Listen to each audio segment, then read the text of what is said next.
बोरगाव इथं संस्थापक सत्तारूढ यशवंत पॅनलच्या वतीनं प्रचार सभा आयोजित करण्यात आली होती।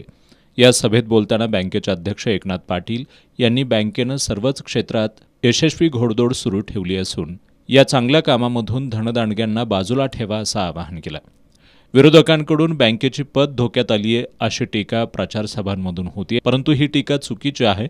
बँकेनं अपेक्षित ठेवींचा टप्पा गाठला असून सभासदांना अपेक्षित लाभांश देत बँकेचा नफा 10 कोटींवर नेण्यासाठी संस्थापक सत्तारूढ पॅनलला संधी द्या असं आवाहन अध्यक्ष एकनाथ पाटील यांनी केलं। Doctor K. N.. पाटील यांनी यावेळी बोलताना सहकाराच्या माध्यमातून स्वतःचा फायदा करून घेण्यासाठी विरोधक सरसावले असल्याचा आरोप केला। पैसा आणि प्रतिष्ठा असणाऱ्या धनदांडग्या लोकांनी संस्थेत पाय रोवले तर संस्था अडचणीत यायला वेळ लागणार नाही। शेतकऱ्यांना विविध योजनांचा लाभ देण्यासाठी बँकेनं पतपुरवठा केलाय। बँकिंग सुविधा देतानाच शेतकरी हितालाच कायम प्राधान्य दिलंय असंही के.एन. पाटील यांनी नमूद केलं। लोकांनी लोकांसाठी चालवलेली ही सहकार चळवळ आहे, मात्र विरोधक स्वतःसाठी चालवणारी चळवळ निर्माण करतील। यासाठी वेळीच सावध होऊन वेळीच योग्य पावलं उचला असं आवाहनही पाटील यांनी केलं।